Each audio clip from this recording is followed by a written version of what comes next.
Assalamualaikum warahmatullahi wabarakatuh. Alhamdulillahirabbil alamin wa bihi nasta'in ala umuri dunya waddin wa ala alihi washabihi ajmain amma ba'd. Pada kesempatan kali ini saya akan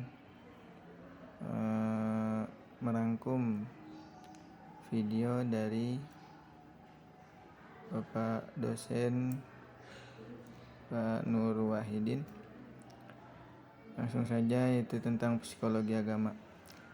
Pertama, psikologi agama dan cabang psikologi. Filsafat itu sebagai induk segala ilmu. Induk dari segala ilmu adalah filsafat. Karena filsafat mempertanyakan tentang ontologi, epistemologi, dan aksiologi. Ontologi adalah yang berkaitan dengan hakikat sesuatu, termasuk hakikat dari suatu ilmu. Selanjutnya itu epistemologi adalah yang berkaitan dengan cara bagaimana sesuatu itu ada. Yang ketiga itu aksiologi. Aksiologi itu yang berkaitan dengan apa fungsi atau manfaat sesuatu itu ada. Oleh karenanya, segala macam ilmu pengetahuan yang ada di muka bumi ini adalah awalnya berupa pemikiran filsafat. Selanjutnya yaitu psikologi, cabang dari filsafat. Psikologi sebagai cabang disiplin ilmu sampai sekarang. Salah satu cabang psikologi adalah psikologi agama. Psikologi agama adalah cabang dari psikologi. Psikologi itu awalnya dari filsafat. Psikologi sebagai disiplin ilmu berkembang dan salah satu cabang psikologi adalah psikologi agama. Psikologi sebagai ilmu terapan berkembang sesuai kegunaannya. Ada psikologi pendidikan, psikologi sosial, dan lain-lain. Psikologi agama terdiri dari dua kata, yaitu psikologi dan agama. Apa itu psikologi? Psikologi adalah salah satu bidang ilmu pengetahuan dan ilmu terapan yang mempelajari tentang perilaku. Perilaku adalah sesuatu yang nampak atau yang bisa kita lihat. Perilaku ini berbeda dengan jiwa. Kalau jiwa itu sesuatu yang kita tidak ketahui. Selanjutnya, mengetahui atau mempelajari tentang fungsi mental dan proses mental manusia melalui prosedur ilmiah. Prosedur ilmiah adalah prosedur yang dijalani oleh sebuah ilmu sehingga sifatnya itu objektif, universal, dan seterusnya. Selanjutnya itu seseorang yang melakukan praktik psikologis disebut sebagai psikolog. Para psikolog berusaha untuk memperbaiki kualitas hidup seseorang melalui proses atau melalui intervensi tertentu, baik pada fungsi mental, perilaku individu maupun kelompok, yang didasari atas proses fisiologis, neurologis, dan psikososial.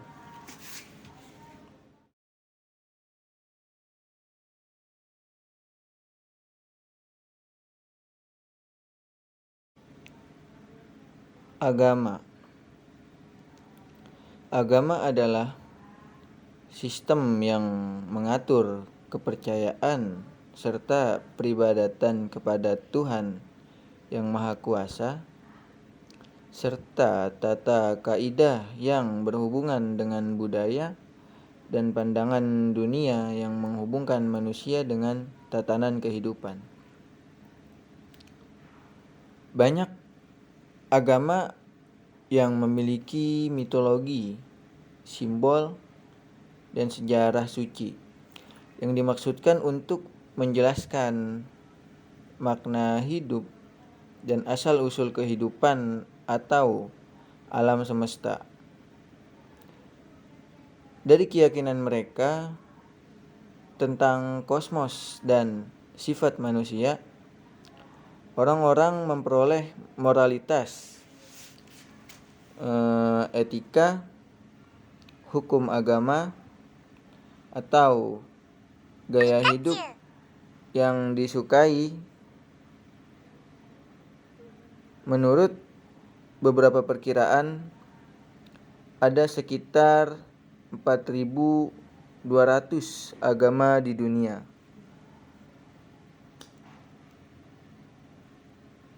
Praktik agama juga dapat mencakup ritual, khutbah, peringatan atau pemujaan Tuhan atau dewa atau dewi.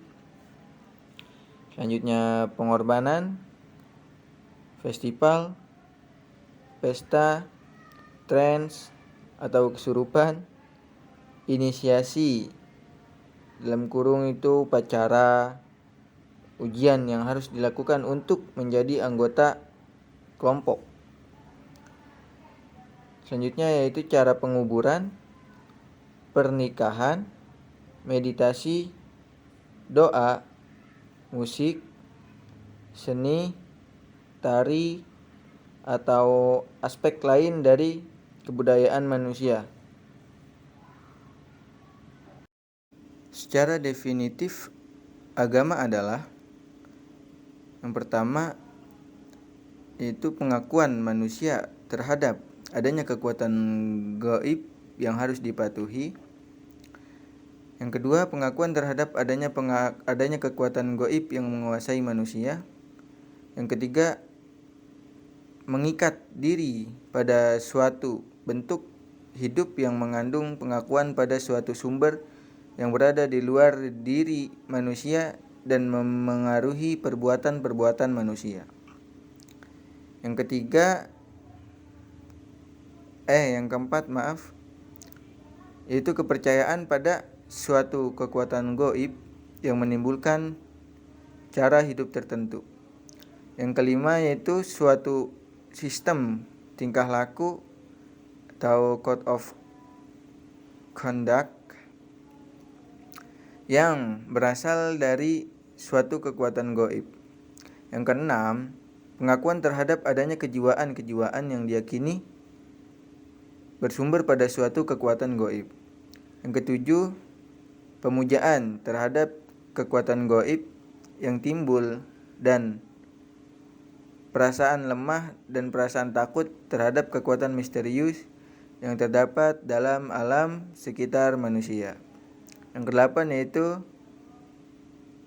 ajaran-ajaran yang diwahyukan Tuhan kepada manusia melalui seorang Rasul. Psikologi agama. Apa itu psikologi agama? Menurut Robert H. Toules, psikologi agama adalah cabang dari psikologi yang bertujuan untuk mengembangkan pemahaman terhadap perilaku keagamaan dengan mengaplikasikan prinsip-prinsip psikologi yang dipungut dari kajian terhadap perilaku, bukan keagamaan. Dan menurut Zakiyah Darajat, psikologi agama meneliti dan menelaah kehidupan seseorang dan mempelajari beberapa besar pengaruh keyakinan agama itu dalam sikap dan tingkah laku serta keadaan hidup pada umumnya. Di samping itu, psikologi agama juga mempelajari pertumbuhan dan perkembangan jiwa agama pada seseorang, serta faktor-faktor yang mempengaruhi keyakinan tersebut. Psikologi agama merupakan cabang ilmu psikologi yang meneliti dan mempelajari tingkah laku manusia dalam hubungan dengan pengaruh keyakinan agama yang dianutnya serta dalam kaitannya dengan pengaruh usia masing-masing. Upaya untuk mempelajari tingkah laku keagamaan tersebut dilakukan melalui pendekatan psikologi. Psikologi agama mempelajari dan meneliti fungsi-fungsi jiwa yang memantul dan memperlihatkan diri dalam perilaku dan kaitannya dengan kesadaran dan pengalaman agama manusia. Psikologi agama berbeda dari cabang-cabang psikologi yang lainnya karena dihubungkan dengan dua bidang pengetahuan yang berlainan. Sebagian harus tunduk kepada agama dan sebagian lainnya harus tunduk kepada ilmu jiwa atau psikologi. B. Ruang lingkup psikologi agama. Yang pertama itu bermacam-macam emosi yang menjalar di luar kesadaran yang ikut menyertai kehidupan beragama orang biasa, seperti rasa lega dan tentram sehabis sembahyang, rasa lepas dari ketegangan batin sesudah berdoa atau membaca ayat-ayat suci, perasaan tenang pasrah dan menyerah setelah berzikir, dan ingat kepada Allah ketika mengalami kesedihan dan kekecewaan yang bersangkutan. Yang kedua, bagaimana perasaan dan pengalaman seseorang secara individual terhadap Tuhannya, misalnya rasa tentram dan kelegaan batin. Yang ketiga, mempelajari, meneliti, dan menganalisis pengaruh kepercayaan akan adanya hidup sesudah mati pada tiap-tiap orang. Yang keempat, meneliti dan mempelajari kesadaran dan perasaan orang terhadap kepercayaan yang berhubungan dengan surga dan neraka, serta dosa dan pahala yang turut memberi pengaruh terhadap sikap dan tingkah lakunya dalam kehidupan. Yang kelima, meneliti dan mempelajari bagaimana pengaruh penghayatan seseorang terhadap ayat-ayat suci untuk kelegaan batinnya. C. Kegunaan psikologi agama dalam pendidikan Islam. Pendidikan Islam di sini diartikan sebagai upaya sadar yang dilakukan oleh mereka yang memiliki tanggung jawab terhadap pembinaan, bimbingan, pengembangan, serta pengarahan potensi yang dimiliki anak agar mereka dapat berfungsi dan berperan sebagai hakikat kejadiannya. Adapun yang dimaksud dengan bertanggung jawab dalam pengertian ini adalah orang tua, sedangkan para guru atau pendidik lainnya adalah berpanjangan tangan orang tua.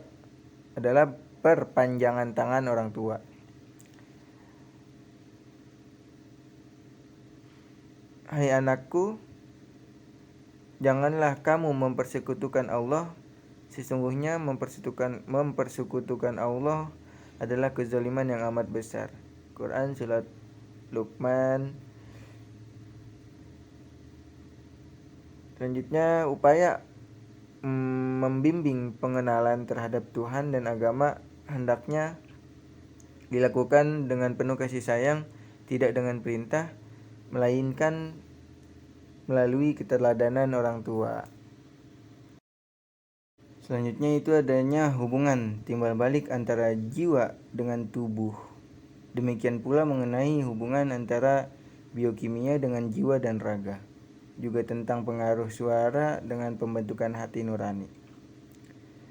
Pembentukan kesadaran agama dan pengamalan agama harus dilakukan secara simultan, sinergis, dan utuh. Makanan dan minuman yang halal berkaitan dengan permurnian unsur biokimia tubuh agar tetap sejalan dan terpeliharanya fitrah keagamaan.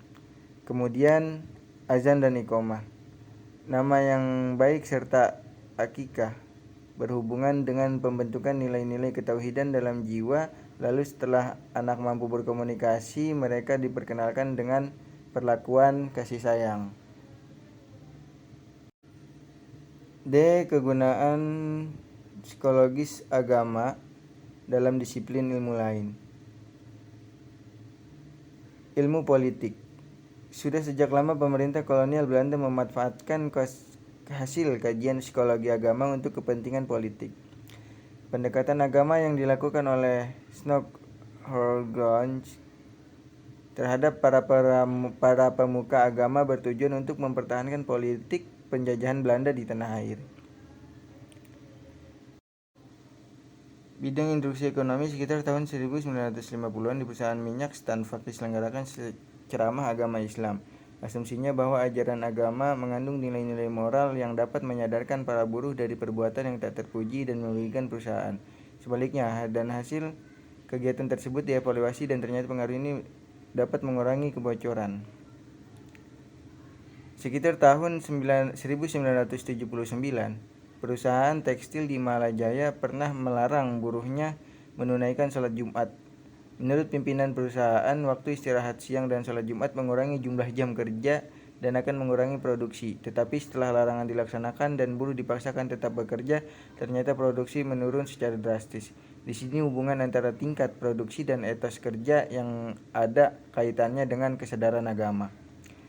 Pengobatan pasien di rumah-rumah sakit, usaha bimbingan dan penyuluhan para narapidana di lembaga pemasyarakatan banyak dilakukan dengan menggunakan psikologi agama ini.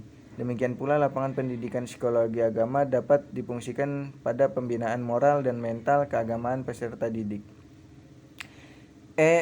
Penelitian psikologi agama perlu diperhatikan. Yang pertama, memiliki kemampuan dalam meneliti kehidupan dan kesadaran batin manusia.